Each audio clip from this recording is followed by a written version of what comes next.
Chapter 45 of The Princess Casamassima by Henry James.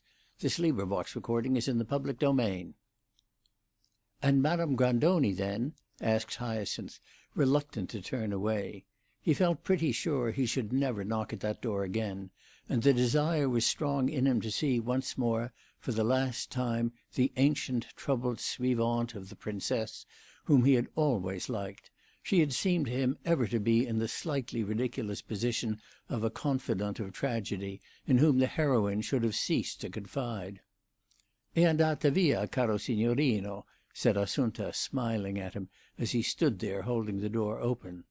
"She has gone away? Bless me, when did she go?" "It is now 5 days, dear young sir. She has returned to our country." "Is it possible?" exclaimed Hyacinth disappointedly. "È possibilissimo," said Assunta. Then she added, "There were many times when she almost went, but this time, capisce?" And without finishing her sentence, the Princess's Roman tirewoman indulged in a subtle, suggestive, indefinable play of eyebrows, to which her hands and shoulders contributed, as well as her lips and eyebrows. Hyacinth looked at her long enough to catch any meaning that she might have wished to convey, but gave no sign of apprehending it. He only remarked gravely, "In short, she is no longer here." "And the worst is that she will probably never come back. She didn't go for a long time, but when she decided herself, it was finished," Assunta declared. "Peccato," she added with a sigh. "I should have liked to see her again. I should like to bid her good-bye." Hyacinth lingered there in strange melancholy vagueness. Since he had been told the Princess was not at home, he had no reason for remaining, save the possibility that she might return before he turned away. This possibility, however, was small, for it was only 9 o'clock, the middle of the evening, too early an hour for her to reappear, if, as Assunta said, she had gone out after tea. He looked up and down the crescent, gently swinging his stick, and became conscious in a moment that Assunta was regarding him with tender interest. "You should have come back sooner, then perhaps she wouldn't have gone, povera vecchia," she rejoined in a moment. "It is too many days since you have been here. She liked you, I know that." "She liked me, but she didn't like me to come," said Hyacinth. "Wasn't that why she went, because we came?" "Ah, that other one, with the long legs, yes. But you are better." "The Princess doesn't think so, and she is the right judge," Hyacinth replied, smiling. "Who knows what she thinks? It is not for me to say. But you had better come in and wait. I daresay she won't be long, and it would gratify her to find you." Hyacinth hesitated. "I am not sure of that." Then he asked, "Did she go out alone?" "Sola, sola," said Assunta, smiling. "Oh, don't be afraid. You were the first." And she flung open the door of the little drawing-room with an air of irresistible solicitation and sympathy. He sat there nearly an hour, in the chair the Princess habitually used, under her shaded lamp, with a dozen objects around him which seemed as much a part of herself as if they had been folds of her dress or even tones of her voice. His thoughts were tremendously active, but his body was too tired for restlessness. He had not been at work, and had been walking about all day to fill the time, so that he simply reclined there, with his head on one of the Princess's cushions, his feet on one of her little stools, one of the ugly ones that belonged to the house, and his respiration coming quickly, like that of a man in a state of acute agitation. Hyacinth was agitated now, but it was not because he was waiting for the Princess. A deeper source of emotion had been opened to him, and he had not on the present occasion more sharpness of impatience than had already visited him at certain moments of the past 20 hours. He had not closed his eyes the night before, and the day had not made up for that torment. A fever of reflection had descended upon him, and the range of his imagination had been wide. It whirled him through circles of immeasurable compass. And this is the reason that, thinking of many things while he sat in the Princess's chair, he wondered why, after all, he had come to Madeira Crescent, and what interest he could have in seeing the lady of the house. He had a very complete sense that everything was over between them, that the link had snapped which bound them so closely together for a while. And this was not simply because for a long time now he had received no sign nor communication from her, no invitation to come back, no inquiry as to why his visits had stopped. It was not because he had seen her go in and out with Paul Muniment, nor because it had suited Prince Casamassima to point the moral of her doing so, nor even because, quite independently of the prince, he believed her to be more deeply absorbed in her acquaintance with that superior young man than she had ever been in her relations with himself. The reason, so far as he became conscious of it in his fitful meditations, could only be a strange, detached curiosity, strange and detached because everything else of his past had been engulfed in the abyss that opened before him as after Mr. Vetch had left him he stood under the lamp in a paltry Westminster street. That had swallowed up all familiar feelings, and yet out of the ruin had sprung the impulse which brought him to where he sat. The solution of his difficulty, he flattered himself he had arrived at it, involved a winding up of his affairs, and though, even if no solution had been required, he would have felt clearly that he had been dropped, yet as even in that case it would have been sweet to him to bid her good-bye, so at present the desire for some last vision of her own hurrying fate could still appeal to him. If things had not gone well for him, he was still capable of wondering whether they looked better for her. It is a singular fact, but there rose in his mind a sort of incongruous desire to pity her. All these were odd feelings enough, and by the time half an hour had elapsed they had throbbed themselves into weariness and into slumber. While he remembered that he was waiting now in a very different frame from that in which he waited for her in South Street the first time he went to see her, he closed his eyes and lost himself. His unconsciousness lasted, he afterwards perceived, nearly half an hour. It terminated in his becoming aware that the lady of the house was standing before him. Assunta was behind her, and as he opened his eyes she took from her mistress the bonnet and mantle of which the princess divested herself. "It's charming of you to have waited," the latter said, smiling down at him with all her old kindness. "You are very tired. Don't get up. That's the best chair, and you must keep it." She made him remain where he was. She placed herself near him on a smaller seat. She declared that she was not tired herself, that she didn't know what was the matter with her. Nothing tired her now, she exclaimed, on the time that had elapsed since he had last called, as if she were reminded of it simply by seeing him again, and she insisted that he should have some tea. He looked so much as if he needed it. She considered him with deeper attention, and wished to know what was the matter with him, what he had done to use himself up, adding that she must begin and look after him again, for while she had the care of him that kind of thing didn't happen. In response to this Hyacinth made a great confession. He admitted that he had stayed away from work and simply amused himself by loafing about London all day. This didn't pay. He was beginning to discover it as he grew older. It was doubtless a sign of increasing years when one began to perceive that wanton pleasures were hollow, and that to stick to one's tools was not only more profitable but more refreshing. However, he did stick to them as a general thing. That was no doubt partly why, from the absence of the habit of it, a day off turned out to be rather a grind. When Hyacinth had not seen the Princess for some time, he always, on meeting her again, had a renewed, tremendous sense of her beauty, and he had it to-night in an extraordinary degree. Splendid as that beauty had ever been, it seemed clothed at present in transcendent glory, and, if that which was already supremely fine could be capable of greater refinement, to have worked itself free of all earthly grossness and been purified and consecrated by her new life. Her gentleness, when she was in the mood for it, was quite divine. It had always the irresistible charm that it was the humility of a high spirit, and on this occasion she gave herself up to it.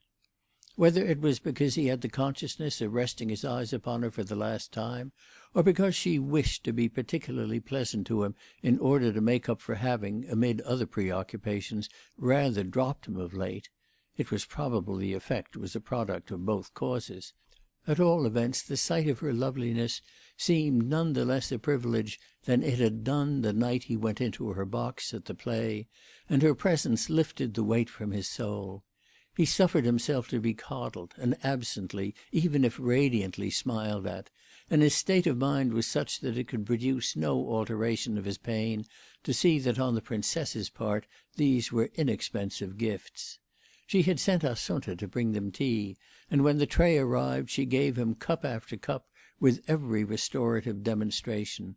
But he had not sat with her a quarter of an hour before he perceived that she scarcely measured a word he said to her or a word that she uttered herself.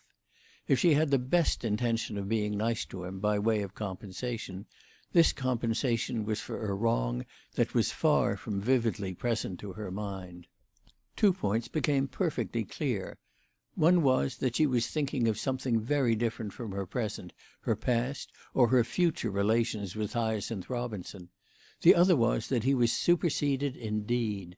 This was so completely the case that it did not even occur to her, it was evident, that the sense of supersession might be cruel to the young man. If she was charming to him, it was because she was good-natured and he had been hanging off, and not because she had done him an injury. Perhaps, after all, she hadn't, for he got the impression that it might be no great loss of comfort not to constitute part of her life to-day. It was manifest from her eye, from her smile, from every movement and tone, and indeed from all the irradiation of her beauty, that that life to-day was tremendously wound up. If he had come to Madeira Crescent because he was curious to see how she was getting on, it was sufficiently intimated to him that she was getting on well; that is, that she was living more than ever on high hopes and bold plans and far-reaching combinations. These things, from his own point of view, ministered less to happiness, and to be mixed up with them was perhaps not so much greater a sign that one had not lived for nothing than the grim arrangement which, in the interest of peace, he had just arrived at with himself. She asked him why he had not been to see her for so long, quite as if this failure were only a vulgar form of social neglect, and she scarcely seemed to notice whether it were a good or a poor excuse when he said he had stayed away because he knew her to be extremely busy. But she did not deny the impeachment.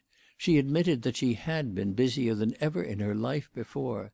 She looked at him as if he would know what that meant, and he remarked that he was very sorry for her. "Because you think it's all a mistake. Yes, I know that. Perhaps it is, but if it is, it's a magnificent one. If you were scared about me 3 or 4 months ago, I don't know what you would think to-day. If you knew, I have risked everything." "Fortunately, I don't know," said Hyacinth. "No, indeed. How should you? And to tell the truth," he went on, "that is really the reason I haven't been back here till to-night. I haven't wanted to know. I have feared and hated to know." "Then why did you come at last?" Hyacinth hesitated a moment. "Out of a kind of inconsistent curiosity." "I suppose, then, you would like me to tell you where I've been to-night, eh?" "No, my curiosity is satisfied. I have learned something, what I mainly wanted to know, without your telling me." "Ah, you mean whether Madame Grandoni was gone. I suppose Assunta told you." "Yes, Assunta told me, and I was sorry to hear it." The Princess looked grave, as if her old friend's departure had been indeed a very serious incident. "You may imagine how I feel it. It leaves me completely alone. It makes, in the eyes of the world, an immense difference in my position. However, I don't consider the eyes of the world. At any rate, she couldn't put up with me any more. It appears that I am more and more shocking, and it was written." On Hyacinth's asking what the old lady would do, she replied, "I suppose she will go and live with my husband." 5 minutes later she inquired of him whether the same reason that he had mentioned just before was the explanation of his absence from Audley Court. Mr. Muniment had told her that he had not been near him and his sister for more than a month. "No, it isn't the fear of learning something that would make me uneasy, because somehow in the first place it isn't natural to feel uneasy about Paul, and in the second, if it were, he never lets one see anything. It is simply the general sense of real divergence of view. When that divergence becomes sharp, it is better not to pester each other." "I see what you mean. But you might go and see his sister." "I don't like her," said Hyacinth simply. "Ah, neither do I!" the Princess exclaimed, while her visitor remained conscious of the perfect composure, the absence of false shame, with which she referred to their common friend. But she was silent after this, and he judged that he had stayed long enough, and sufficiently taxed her preoccupied attention. He got up and was bidding her good night when she checked him by saying suddenly, "By the way, you're not going to see so good a friend as Mr. Muniment because you disapprove to-day of his work, suggests to me that you will be in an awkward fix, with your disapprovals, the day you are called upon to serve the cause according to your vow." "Oh, of course I have thought of that," said Hyacinth, smiling. "And would it be indiscreet to ask what you have thought?" "Ah, so many things, Princess. It would take me a long time to say. I have never talked to you about this, because it seemed to me indelicate, and the whole thing too much of a secret of your own breast for even so intimate a friend as I have been to have a right to meddle with it. But I have wondered much, seeing that you cared less and less for the people, how you would reconcile your change of heart with the performance of your engagement. I pity you, my poor friend," the Princess went on, with a heavenly sweetness, "for I can imagine nothing more terrible than to find yourself face to face with such an engagement, and to feel at the same time that the spirit which prompted it is dead within you." "Terrible, terrible, most terrible," said Hyacinth gravely, looking at her. "But I pray God it may never be your fate." The Princess hesitated a moment. Then she added, "I see you feel it. Heaven help us all." She paused, then went on. "Why shouldn't I tell you, after all? A short time ago I had a visit from Mr. Vetch." "It was kind of you to see him," said Hyacinth. "He was delightful, I assure you. But do you know what he came for? To beg me, on his knees, to snatch you away." "To snatch me away?" "From the danger that hangs over you. Poor man, he was very pathetic." "Oh yes, he has talked to me about it," Hyacinth said. "He has picked up the idea, but he knows nothing whatever about it. And how did he expect that you would be able to snatch me?" "He left that to me. He had only a general conviction of my influence with you." "And he thought you would exercise it to make me back out? He does you injustice. You wouldn't," Hyacinth exclaimed with a laugh. "In that case, taking one false position with another, yours would be no better than mine." "Oh, speaking seriously, I am perfectly quiet about you and about myself. I know you won't be called," the Princess returned. "May I inquire how you know it?" After a slight hesitation she replied, "Mr. Muniment tells me so." "And how does he know it?" "We have information. My dear fellow," the Princess went on, "you are so much out of it now that if I were to tell you, you wouldn't understand." "Yes, no doubt I am out of it, but I still have a right to say all the same, in contradiction to your imputation of a moment ago, that I care for the people exactly as much as I ever did." "My poor Hyacinth, my dear infatuated little aristocrat, was that ever very much?" the Princess asked. "It was enough, and it is still enough, to make me willing to lay down my life for anything that will really help them." "Yes, and of course you must decide for yourself what that is, or rather what it's not." "I didn't decide when I gave my promise. I agreed to take the decision of others," Hyacinth said. "Well, you said just now that in relation to this business of yours you had thought of many things," the Princess rejoined. "Have you ever, by chance, thought of anything that will help the people?" "You call me fantastic names, but I'm one of them myself." "I know what you are going to say," the Princess broke in. "You are going to say that it will help them to do what you do, to do their work and earn their wages. That's beautiful so far as it goes. But what do you propose for the thousands and thousands for whom no work, on the overcrowded earth, under the pitiless heaven, is to be found? There is less and less work in the world, and there are more and more people to do the little that there is. The old ferocious selfishnesses must come down. They won't come down gracefully, so they must be smashed." The tone in which the Princess uttered these words made Hyacinth's heart beat fast, and there was something so inspiring in her devoted fairness that the vision of a great heroism flashed up again before him in all the splendour it had lost, the idea of a tremendous risk and an unregarded sacrifice. Such a woman as that, at such a moment, made every scruple seem a prudence and every compunction a cowardice. "I wish to God I could see it as you see it!" he exclaimed, after he had looked at her a minute in silent admiration. "I see simply this, that what we are doing is at least worth trying, and that as none of those who have the power, the place, the means, will try anything else, on their head be the responsibility, on their head be the blood." "Princess," said Hyacinth, clasping his hands and feeling that he trembled, "dearest Princess, if anything should happen to you—" and his voice fell, the horror of it, a dozen hideous images of her possible perversity and her possible punishment were again before him, as he had already seen them in sinister musings. They seemed to him worse than anything he had imagined for himself. She threw back her head, looking at him almost in anger. "To me! And pray why not to me? What title have I to exemption, to security more than any one else? Why am I so sacrosanct and so precious?" "Simply because there is no one in the world, and there never has been any one in the world, like you." "Oh, thank you," said the Princess, with a kind of dry impatience, turning away. The manner in which she spoke put an end to their conversation. It expressed an indifference to what it might interest him to think about it to-day, and even a contempt for it which brought tears to his eyes.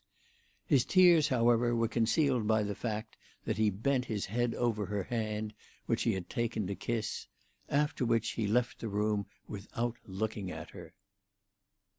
Chapter 45